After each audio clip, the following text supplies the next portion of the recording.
यो फोन आयो मेरो यार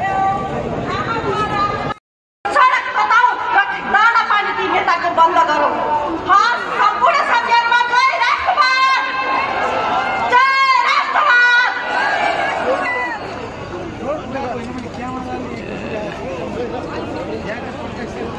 धन्यवाद पार्टीका केन्द्रीय सदस्य कुन्ती पोखरेलज्यूलाई तपाईको जोसिलो र बडो स्वजन्यमान अभिव्यक्ति दिएर जानुभयो त्यसको लागि म तन्त्र पार्टीसँग समय छैन किनभने राष्ट्रिय प्रजातन्त्र पार्टीले यो मुलुकमा राजा सहितको प्रजातन्त्र अनि वैदिक सनातन हिन्दू अधिराज्य स्थापना गर्नु छ। त्यसका कारण कार्यक्रमलाई चाँडो सकाएर हामी त्यो अभियानमा लाग्नेछौँ। अब कार्यक्रमलाई अगाडि बढाउने क्रममा पार्टीका समा राजाको लागि हामीले राजा भनेको कति महत्त्व भन्ने कुरा हामीले बुझ्यौँ। रविन्द्र प्रताप शाहज्यूलाई आफ्नो मन्तव्यको लागि म हार्दिक अनुरोध गर्दछु।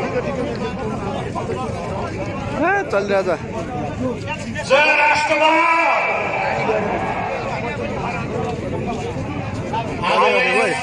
खबरदारी सभाका सभापति पार्टीका केन्द्रीय अध्यक्ष माननीय राजेन्द्र प्रसाद विज्ञानज्यू, पूर्व अध्यक्ष एवं म आयोजक समितिलाई धेरै धेरै धन्यवाद दिन चाहन्छु र सर्वप्रथम म हाम्रा पार्टीका वरिष्ठ उपाध्यक्ष रविन्द्र मिश्र र